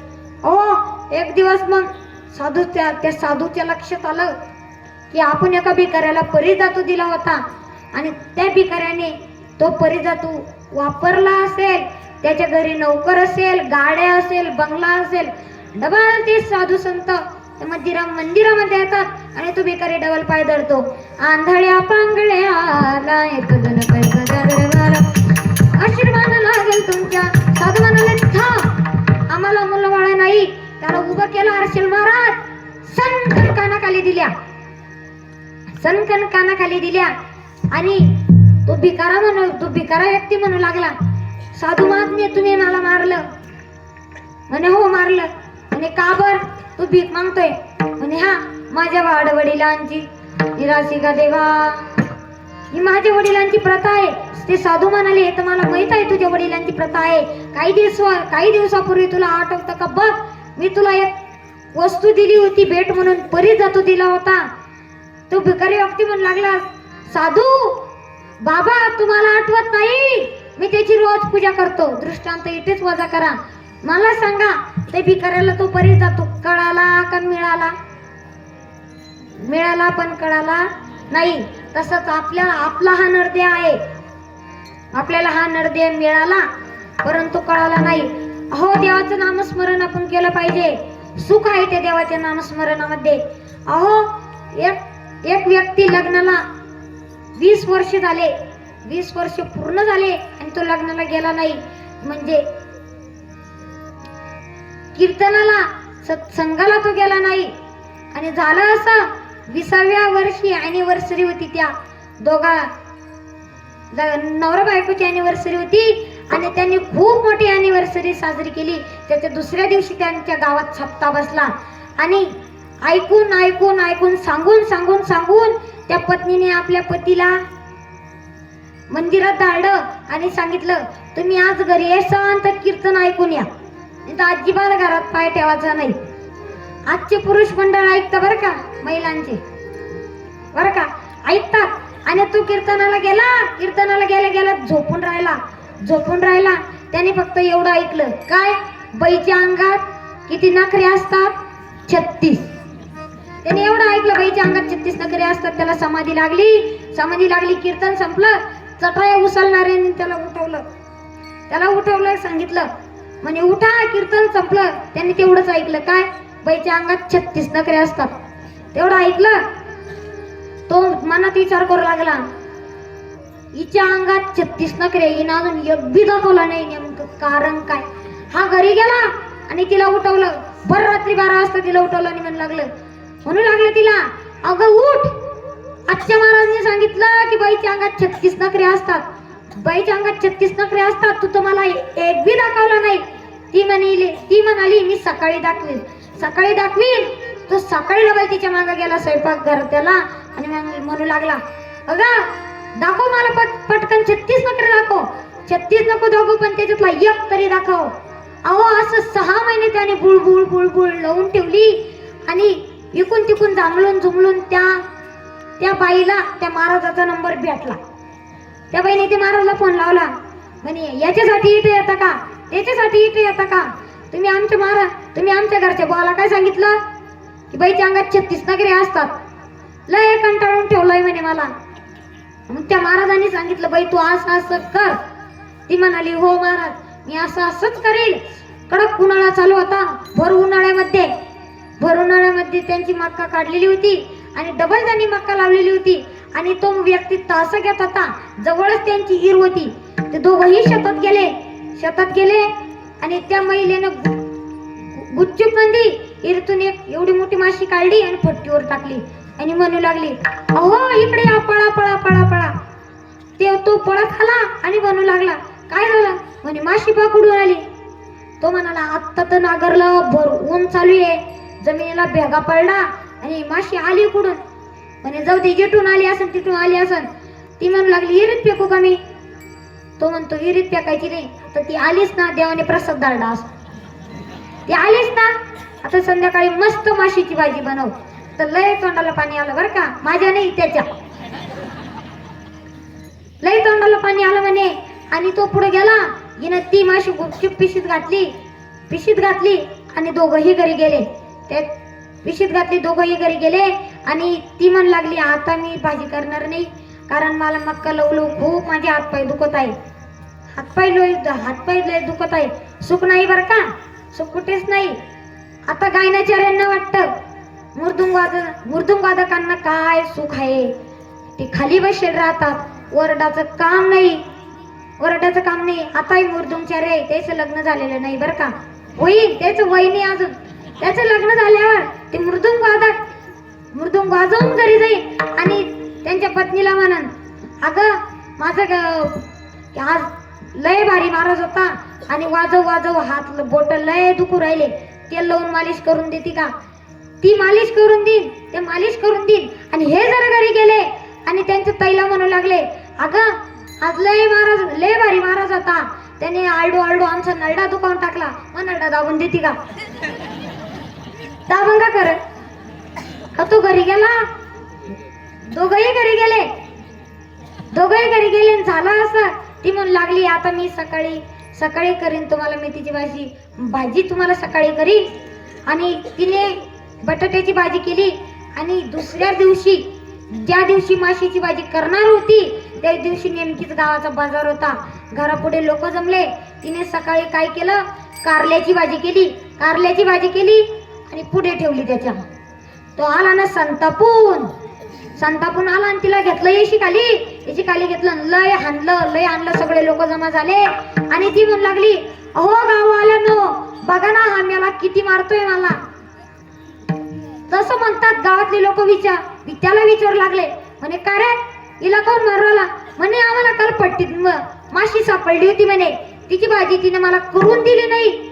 आता लोकांच्या लक्षात आलं याला पागलखान्यातच नेऊन टाकायचंय. बरं उन्हाळा चालू आहे, पट्टीत कोणाला माशी सापडत? अहो त्या गाववाल्यांनी एवढं आणलं त्याला, एवढं आणलं त्या पत्नीने सोडवलं आणि घरी नेलं. त्याला भूक लागलेली होती, माशीची भाजी केली, माशीची भाजी ठेवली, कारल्याची भाजी ठेवली आणि तो म्हण लागला, का पहिलेच असे रिकामे कुटाने केले असते, तुला बिकायला मारा खाणं पडला असतात, मला बिकायला खाणं पडलं असतात. ती म्हणे तुम्हीच तर म्हणत होते बाईच्या अंगात 36 नखरे असतात, एकच दाखवला म्हणे, अजून 35 बाकी म्हणे. कीर्तनाला आपण जायला पाहिजे, कथा कीर्तनाला आपण जायला पाहिजे. मनुष्य दिया मिळाल्यावर सतत सत्संगतीत राहून भगवंताचे नामस्मरण करावे. कारण औट हात का मानव देह भगवान ने तुझे दिया, औट हात का मानव देह भगवान ने तुझे दिया. खाया पिया सुख से सोया नहात माना सोया, खाया पिया सुख से सोया नहात माना सोया. खाया पिया सुख से सोया नहात माना सोया. भज मन नारायण, भज मन नारायण, भज मन नारायण, भज मन नारायण, भज मन नारायण, भज मन नारायण, भज मन नारायण, भज मन नारायण. सतत भगवंत भक्तीमध्ये आपण राहावे. आपला मृत्यू कधी आहे हे आपल्याला कळत नाही. अहो आपण किती बी मरण चुकवायला गेलो तर तिथं मरण चुकवता जात नाही. अहो तो राजा रावण मरण चुकवायला गेला होता पण त्याला मरण चुकवता आलं नाही. अहो काय सत्ता त्या राजा रावणाची होती. अहो 33 कोटी देव त्याच्या बंदीखान्यात होते. 33 कोटी देव त्याच्या बंदीखान्यात होते. आपण ज्या शनी देवाला घाबरतो का, शनिग्रहाला, त्या 9 ग्रहांच्या पायऱ्या त्याला चढण्यासाठी होत्या. काय सत्ता असं नव्हती त्याची. 7 कोटी शुद्ध कांचनाचे घर होते, शुद्ध सोन्याचे घर होते त्याच्याकडं. अख्खी सोन्याची लंका होती. ब्राह्मण कुळातला तो राजा कोणाची भक्ती करायचा? महादेवाची भक्ती करायचा. आणि आपण कोणतंही कार्य चांगलं जावं म्हणून आपण कोणत्या देवाचं नाव घेतो? गणपती बाप्पाची आराधना करतो आपण. अहो ते गणपती बाप्पा त्या रावणाच्या घरी काय काम करायला होते माहित आहे का? गाढवळी गजानन सटवी करे बाळातपण. अहो ते गणपती बाप्पा गाढव वळाला गणपती बाप्पा होते. आता भक्ती कोणाची करतो रावण? महादेवाची. पोराला तर चांगलं काम द्यायला पाहिजे ना. गाढवळी गजानन सटवी करी बाळातपण. अहो त्या सटवीचं काम बाळातपण करण्याचं होतं. सटवीला एक दिवस यायला उशीर झाला आणि राजा रावण म्हणू लागला, का सटवे आज एवढं उशिरा? म्हणे हो महाराज, आपल्या राजवाड्यामध्ये नुकतंच बाळ जन्माला आलेला आहे ना, त्यामुळे आज थोडा उशीर झाला. तो राजा रावण म्हणू लागला, बरं काही हरकत नाही. म्हणे नशीब तुली होती? म्हणे हा. माझं लिहायला मीच होती. सांग मग माझं काय लिहिलं? आता तिने मनात विचार केला काय की हा महादेवाची भक्ती करतो आणि गणपतीला गाढवं वळाला लावतो. आता तो तर माझ्या परिवाराची कुठलीच भक्ती करत नाही. मला तो काय काम देईन? तिनं सांगितलं मला फक्त लिहिल्या जातं, वाचल्या जात नाही. तो म्हणाला वाचल्या कोणाला जातं? तिने सांगितलं ब्रह्मदेवाला वाचले जातं. तो गेला ब्रह्मदेवाकडं आणि ब्रह्मदेवाला म्हणू लागला, ब्रह्मदेव आणि बोला. सटवीने सांगितलं तुम्हाला वाचले जातं. म्हणे हो खरं ऐकलं. वाचून दाखवा म्हणे. ब्रह्मदेव म्हणे तुला वाचून काय करायचंय? म्हणे रावण म्हणू लागला मला माझं मरण जाणायचं आहे. आणि वाचून काय दाखवतो? मी काय वाचून दाखवू? तू संग चाल म्हणे माझ्या संघ. संघ नेलं सटवी संघ ब्रह्मदेवा संघ राजा रावण नेलं. 27 नरकाचे दरवाजे सांगितले आहे, 27 नरक सांगितलं आहे. त्या 27 नरकामधून एका नरकामध्ये आपल्याला जायचं आहे आणि नरकाचा दरवाजा लावेल होता आणि ब्रह्मदेवाने सांगितलं मार म्हणे लाथ. आता तो राजा रावण 33 कोटी देवबंदी खाण्यात 9 ग्रहांच्या 9 पायऱ्या, त्याच्याकडे बलशाली कमी होता का? बलशाली कमी नव्हता. त्याने धडकन दिशी लात मारली दरवाजाला लात मारली आणि पुढून रडाचा आवाज आला. म्हणे कोण आहे तो मूर्ख? अरे मला खूप दिवसापूर्वी या दरवाजाला जडमूड साखळ्यांनी बांधून ठेवला आहे आणि माझ्या डोळ्यापुढे 2 तपत्या सळया ठेवल्या आहे. तू जेव्हा लात मारली ना तेव्हा त्या तपत्या सळया घरकंदीशी माझ्या डोळ्यात गेल्या. रावण तर हादरलाच, घाबरला रावण. म्हणे महाराज रावणानं नाव नाही सांगितलं. म्हणे महाराज तुम्ही इथं कुठपर्यंत आहे म्हणे, किती दिवस आहे म्हणे. त्या मधल्या व्यक्तीने सांगितलं या कुळात कोणता ब्राह्मण कुळात कोणता तरी राजा रावण जन्माला येणार आहे म्हणे.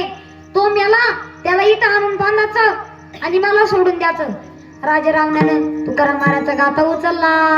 ब्राह्मण कुळात तो राजा रावण होता. महादेवाची भक्ती करत होता. काय भोळे आहे तो महादेव.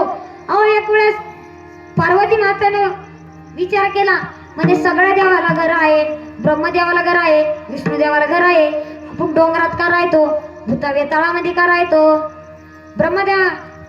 शंकरी म्हणू लागले, महादेव म्हणू लागले चिंता नका करू, आत्ताच घर बनवतो. घर बनवला, ती म्हणजे लंका बनवली. आता सत्यनारायणाची पूजा करण्यासाठी ब्राह्मणाला बोलावं लागेल ना. बोलवलं रावणाला. रावण ब्राह्मण होता पण त्याचा विचार चांगला नव्हता. रावण ब्राह्मण होता. तो आला, भोळा महादेव आहे बरं का, ते सांगतोय तुम्हाला. रावण आला, पूजाला बसला. पूजा झाली. महादेवाने प्रश्न विचारला म्हणे ब्राह्मणजी. रावण म्हणाले हो, एवढी सुंदर पूजा केली आहे म्हणे की माझं मन आकर्षित झालं. मागा तुम्हाला काय मागायचं आहे. आता त्या रावणाला लंका आवडली होती. त्याने घेतली लंका मागून. भोळ्या महादेवाने देखील लंका देऊन टाकली. पार्वतीने विचार केला माय कसा भोळा आहे महादेव. अहो काय भोळा महादेव आहे. भगवंताची भक्ती आपण करायला पाहिजे. अहो मरण चुकवायला गेला होता तो रावण, पण मरण चुकवता आला नाही. अहो भगवंताचं नामस्मरण आपण करावं, कारण आपल्याला आपण कधी मरणार आहोत, आपला मृत्यू कधी आहे याचा विचार हे आपल्याला कळत नाही.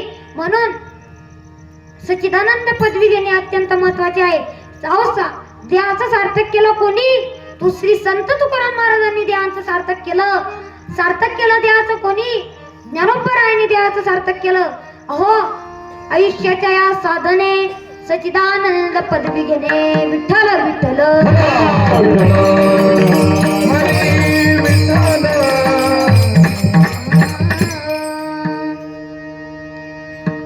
आपण कथा कीर्तनाला आपण जायला पाहिजे.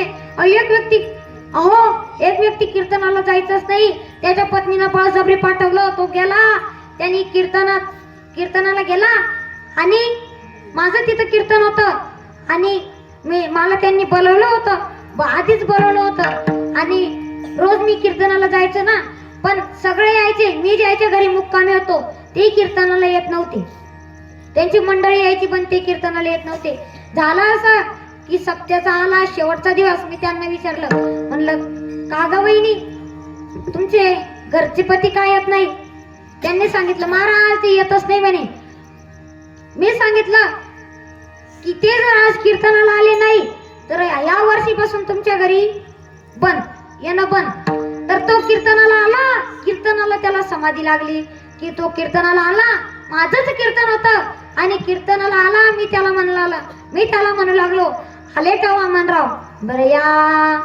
त्याला चांगलं वाटलं की आपलं आज मी पहिल्यांदा कीर्तनाला गेलो आणि माझं महाराजांनी नाव घेतलं. तो खाली बसला आणि मी म्हणलं बसले का वामनराव? बरं बसा. त्याला थोडा अपमान वाटला. असं तीनदा कोणी नाव घेत असतं का? तो उठला आणि बुट घालू लागला. मी म्हणालो उठले का वामनराव? बरं उठा. त्याला अपमान वाटला. तो सर सर सर सर घरच्या दिशेने निघाला. मी त्याला म्हणलो, बरं चालले का वामनराव, बरं जा.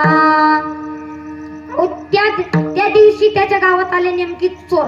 तो बरळत, त्याने तेवढंच ऐकलं कीर्तनात, त्याला अपमान वाटला. तो घरी गेला आणि झोपला. आणि तो म्हणू लागला, आले का वामनराव, बरं या. बसले का वामनराव, बरं बसा. उठले का वामनराव, बरं उठा. चालले का वामनराव, बरं जा. तो बरळत बरळत बरळत म्हणू लागला. आणि त्याच्या घरात चोर शिरले. 3 चोर शिरले. दरवाजा उघडला. तो बरळत होता आणि त्याच चोरामधून एका जणांचं नाव वामनराव होतं. झाला असा की ते चोर घरात आले. याने सुरुवात केली, आले का वामनराव, बरं या. ते खाली बसले कारण की आपण दिसू नये म्हणून. बरं बसले का वामनराव, बरं बसा. अहो ते चोर जाऊ लागले.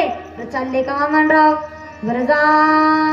चोर बाहेर गेले आणि विचार करू लागले, हा झोपेले का जागी आहे. चोर डबल मध्ये गेले आणि डबल त्याचं सुरू झालं, आले का वामनराव, बरं या. बसले का वामनराव, बरं बसा. आता त्या वामनरावनी त्याला उठवलं आणि म्हणू लागला, तो चोर म्हणू लागला, आम्हाला क्षमा करा, आम्ही आजपासून कधीच चोरी करणार नाही.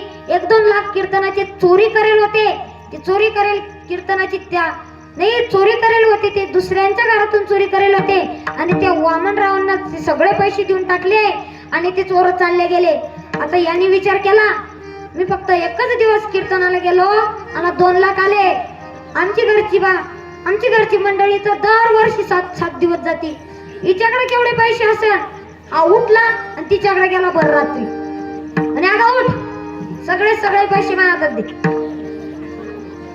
ती म्हणाली, अहो तुम्ही तो बरळत गेला.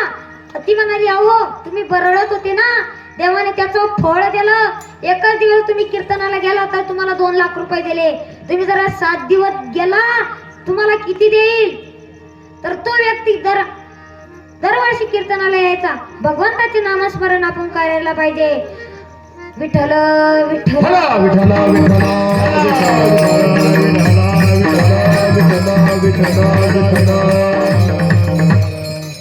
महाराज म्हणतात, भगवंताचं नामस्मरण आपण करायला पाहिजे. कारण भगवान परमात्म्याशिवाय दुसरा आपल्याला कोणीच सुख देऊ शकत नाही. सुख देणारा फक्त तो परमात्मा आहे. अहो भगवंताची ब्रिजच आहे जो मला अनन्य भावाने शरण येतो ना. भवसागरचे दुःख त्याला होत नाही. भवसागर त्याला कमरेपर्यंत आहे. भवसागराचे दुःख मी त्याला होऊ देत नाही. जो माझा आहे अन्याय शरण, त्याची निवारी मी जन्म मरण. विठ्ठल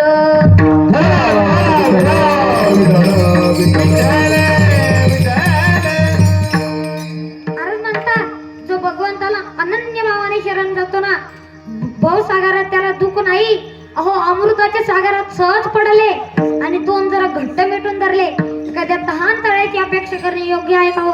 आपण जर पंढरपूरला निघालो, मी एक वेळेस मंदिरात निघालो, आम्ही एक वेळेस पंढरपूरला निघालो होतो आणि एका म्हाताऱ्या आजीला मी सहज म्हणलं, आजी चला ना पंढरपूरला. ती म्हातारी आजी म्हणू लागली, महाराज तुम्हाला काय सांगू, मला 3 मुली आहे. पहिलीचं लग्न करून दिलं, दुसरीचं लग्न उद्या आहे, तिसरीचं लग्न आजच्या महिन्याला आहे. तिघीचे लग्न मोकळे केले, तिघीचे लग्न करून टाकले की मी मोकळीची म्हणे. आता म्हणलं आजी तुम्ही टेन्शनच नका घेऊ, तुम्ही पहिलीचं लग्न केलं, दुसरी जात नाही तर ती डिलिव्हरीला येते, हे डिलिव्हरी जात नाही तर ती पहिली ऑपरेशनला येते, ही ऑपरेशन होऊन जात नाही तर ती तिसरी फारकती घेऊन येते. बसा म्हणलं त्यांना सांभाळत. आपण जर कोणाला म्हणलं तर म्हणतात, महाराज आम्ही एकदाच मोकळं होऊ, ते एकदाच मोकळं होऊ. महाराज म्हणतात, मी देहांतरे खंडित करीन, कारण मला भगवंतानेच अभय दिले आहे. अभंगाची 2रे चरण. आता माझी खाती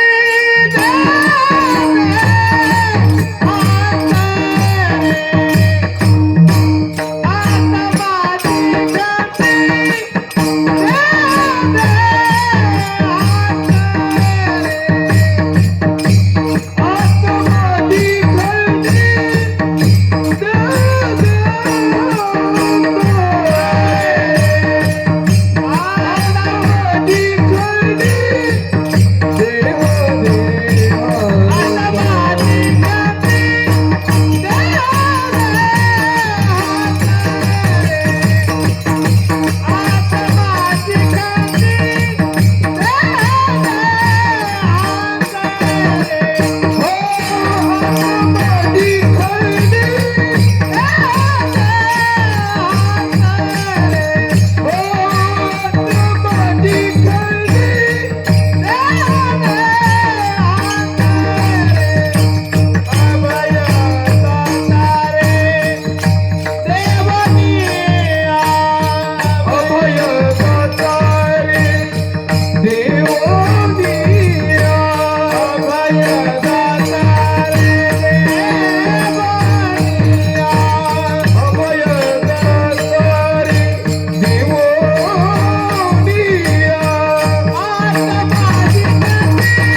आपल्या आपल्यामध्ये ऍडजस्टमेंट करून घ्यायचा बरं का. आता हे प्रमाण दुसरं होतं, पण मी पहिलं म्हणलं यांना काही कळत नाही. यांना जर कळालं ना, हे म्हणतात आजचं कीर्तन तर पडलं. अहो ऍडजस्टमेंट शब्द आला म्हणून तुम्हाला सांगतो. अहो कोरोनाच्या काळामध्ये आमचे सगळ्यांचे फोन रेंजवर होते, पण एकाचा देखील फोन येत नव्हता. अहो एकदा फोन आला, आम्ही फोन उचलला आणि तिकून रामकृष्ण हरी म्हणलं. आम्ही बी रामकृष्ण हरी म्हणलं. म्हणे महाराज आमच्या मुलीचं लग्न लावायला तुम्हाला यावं लागेल. म्हणलं हो येऊ आम्ही. तर आम्ही मी अनिल महाराज आणि आमच्याच गावाच्या पलीकडून त्या शेजारच्या गावामध्ये एक कुलकर्णी राहतो. तो कुलकर्णी नाही, नुसता नावाचा कुलकर्णी आहे तो. आम्ही 3 जण गेलो बरं का. 3 जण गेलो आम्ही.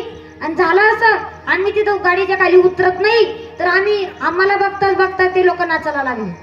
ते नाचायला लागले आणि आम्ही त्या कुलकर्णीला पाठवलं. म्हणून कुलकर्णी जाते गावभर नाचताय, तेवढं पाहून ये. तो पाहून आला आणि सांगू लागला, म्हणे महाराज नाचाचं काही एवढं विशेष नाही म्हणे. त्याच्या गावातला ब्राह्मण आहे म्हणे दुसऱ्या लग्नात जायले, कारण की या गावात आज 3 लग्न आहे म्हणे. एक येड्या बावळी खाली, एक लिंबा खाली आणि एक आंब्या खाली. कोरोनाच्या काळात झालं असं. आम्ही तिथे गेलो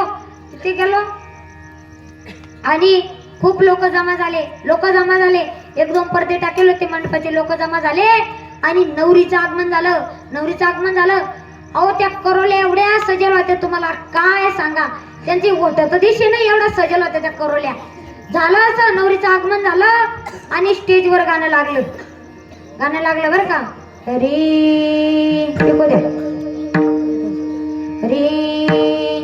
सुनाईच्या सुरामध्ये चौघडा बोलतो दारी, गपोरी नवरी आली.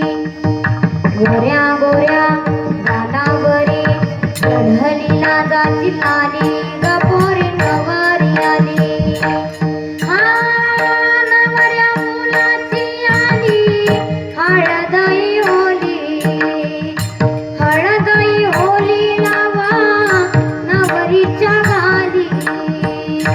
हळदीन नवरीचं अंग महाकवा, पिवळ करून तिला सासरी पाठवा. किन कांकण रणझुन पैंजण चढली गोरन मांडवावरी. गोऱ्या गालावरी चढलीला जाती गाली, कपोरी नवरी आली. नवरीचं आगमन झालं आणि आम्ही मंगलाष्टक म्हणायला सुरुवात केली. पहिलं मंगलाष्टक मी म्हणलं बरं का. तळ हातचा पाळणा, दोन्ही डोळ्याचा हिना, कस्तुरी जैसी नटली वागवली मैना. लाडाची लेक बाई हरवून चालली, आज माहेर सोडून जशी चालली सासरी. दुसरं मंगलाष्टक आमच्या अनिल महाराजांनी म्हणलं. स्वस्ती श्री गणनायकं गजमुखं मोरेश्वरं सिद्धितं. अहो त्या कुलकर्णीने आमच्या हातातून माईक सकला आणि त्याचं मंगलाष्टक सुरू केलं. कक्का की कुकू के काही को कका कका. आम्ही त्याच्या हातातून माईक सकला आणि आम्ही त्याच्या हातातून माईक सकला आणि त्याला म्हण लागलो, अरे असे जर मंगलाष्टक म्हणशील तर लोक आपल्याला टमाटे आणून फेकतील ना. तुम्हाला महाराज जाऊ द्या, आपल्यामध्ये ऍडजस्टमेंट करून घ्यायचा. तशी आपल्यामध्ये ऍडजस्टमेंट करून घ्यायचा. मग आता माझी खंडी देहांतरे उभया दातरे देवनिया विठ्ठल विठ्ठल.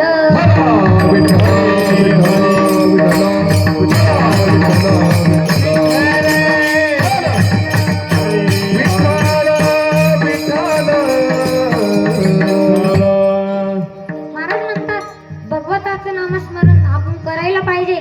परमात्मा हा कृपावंत दयावंत अनंतांचा नाथ असून असून पतित पावन दिनाचा नाथ असून अभय देणारे आहे. जो परमात्म्याकडे अनन्यतेने बघतो त्याला पाण्यात आणि भगवंताला पाण्यात काहीच भेद नाही. अहो, एक कामगार रोज कामावर जात असे आणि तो जेवणाचा डब्बा न्यायचा नाही. तो रोज जेवण्यासाठी घरी यायचा. एक वेळेस तो नेहमीप्रमाणे जेवण्यासाठी घरी आला आणि त्याने घराला कुलूप बघितलं. बरं तरी तो दारुडा नव्हता. अहो, दारुडे लोक एवढे घाण असतात. अहो, झालं असं एका व्यक्तीने तो हदस पार करून टाकली. तो आला रातच्या 12 वाजता घरी आणि दरवाजाला थाप मारली. उघड, दरवाजा उघड. ती म्हणू लागली, तुम्ही रातचं कटकट घालू नका, तुम्ही काही म्हणा, मी आज दरवाजा उघडणार नाही. तो म्हणू लागला, दरवाजा उघडती का? ती म्हणू लागली, तू काही कर, मी आज दरवाजा उघडणार नाही. तो म्हणू लागला, इज्जतीने सांगतो दरवाजा उघड. ती म्हणली, तुला जे कर नाही ते कर, पण आज मी दरवाजा उघडणार नाही. या दोन्ही मधून एकानं तरी मागवायला पाहिजे ना. दोघी चालत्या. एकाचा शब्द वाढला म्हणजे दुसऱ्याचा वाढतो. झाला असं की त्याच्या घरापुढे छोटीशी हिर होती. त्याने धुण्याचा दगड घेतला आणि दणकन हिरीत टाकला. अहो, विहिरीचा आवाज आला. अहो, ती आलं रडत बाहेर आली. हे मेल्याने जे करायचं नाही ते केलं. अहो, ती रडत बाहेर आली. हा दरवाजा मागा लपला. ती बाहेर आली, हा मध्ये घुसला. ती म्हणाली, अरे बाप, मला वाटलं हात खरंच मेला. ती म्हण लागली, हो दरवाजा उघडा ना. तो म्हण लागला, तू काही कर, मी आज दरवाजा उघडणार नाही. ती म्हणाली, मी गाव लोकांना जमा करीन. तो म्हण लागला, मी त्यांना विचारीन. एवढ्या 12-1 वाजती तुमच्यापाशी करू काय राहिली. असे दरोडे लोक असतात बर का. तो कामगार जेवणाचा डबा घरी नेत असे आणि तो जेवणासाठी घरी आला. घराला कुलूप बघितली. घराला त्याने कुलूप बघितली आणि शेजारच्या बाईला विचारलं, म्हणे ही कुठे गेली? ती गेली म्हणे समोरच्या हॉलमध्ये मीटिंगला, बचत गटाच्या मीटिंगला. आता लईच पांगुरेल ते बचत गट. मीटिंगला गेली म्हणे. हा तिथे जातो सर्व स्त्रियावर नजर टाकतो, पण याची नजर प्रथम त्याच्या पत्नीकडे फिरत असते आणि तो त्याची पत्नी त्याला दिसती आणि तो पत्नीला खुणवतो आणि आपल्याकडे बोलावून घेतो. तसा तट्टात परमात्मा आपल्याकडे पाहतो की या जगामध्ये माझा कोण आहे, माझा कोण भक्त आहे. तो भक्त जर दिसला तर तो परमात्मा आकर्षित करतो आणि आपल्याकडे बोलावून घेतो. वाटपा हे उभा भेटीची आवडी, कृपाळू तातडी उताविळ, विठ्ठल विठ्ठल.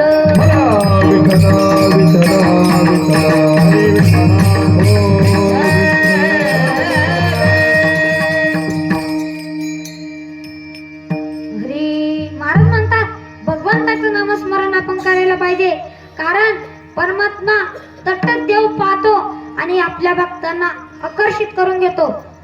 महाराज म्हणतात, देवाचं नामस्मरण तुम्ही करा. जर तुम्ही देवाचं नामस्मरण करत नसेल तर काय होईल? नाही तरी गेला जन्म वाया. अहो, हा जन्म वायाला जाईल. देवाचं नामस्मरण तुम्ही करा.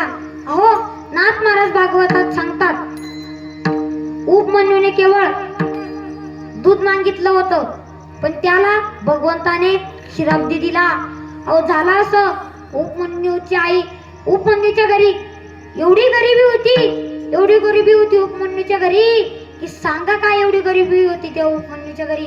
झाला असं की एक वेळेस मोठ्या लोकांच्या घरी पंगत होती आणि मोठ्या लोकांची काय पंगत होती, पंचपक्वान्नाचं जेवण होतं आणि त्या उपमन्यूला दूध लय आवडायचं आणि तो त्याच्या आईला म्हणायचा, आई मला दूध दे, आई मला दूध दे. तर ती त्याची आई पिठात पाणी कालवून त्याला दूध म्हणून द्यायची. विठ्ठल विठ्ठल विठ्ठल.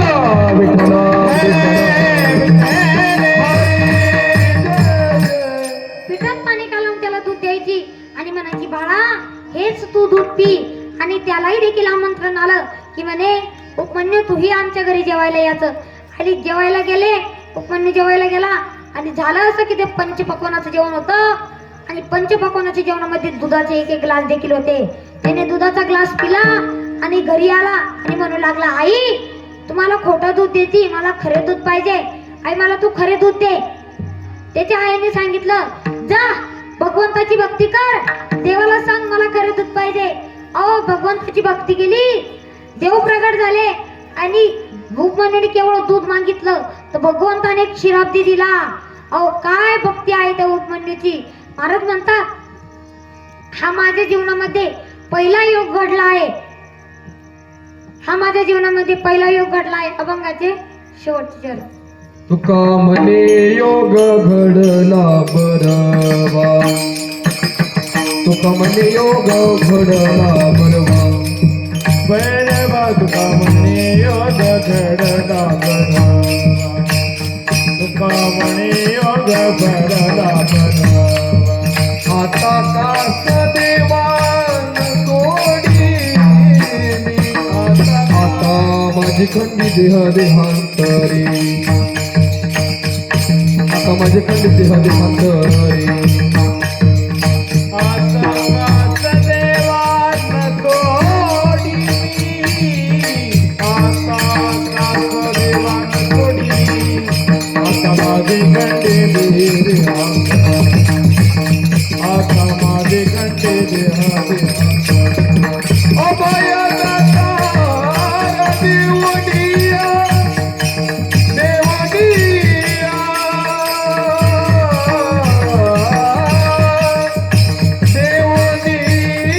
देवनिया अभय दासर देवनिया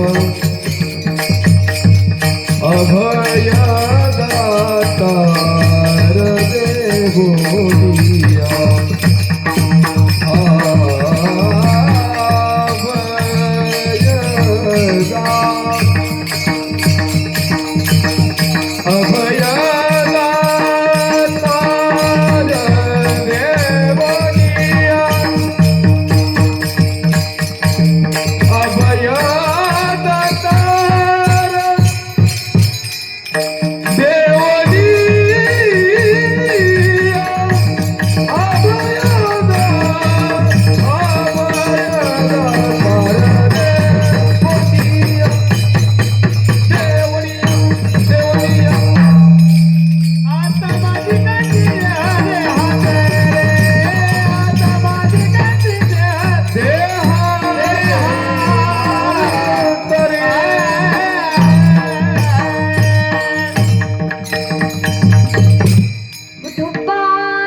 कुमारी कुमार कुमारी कुमार कुमार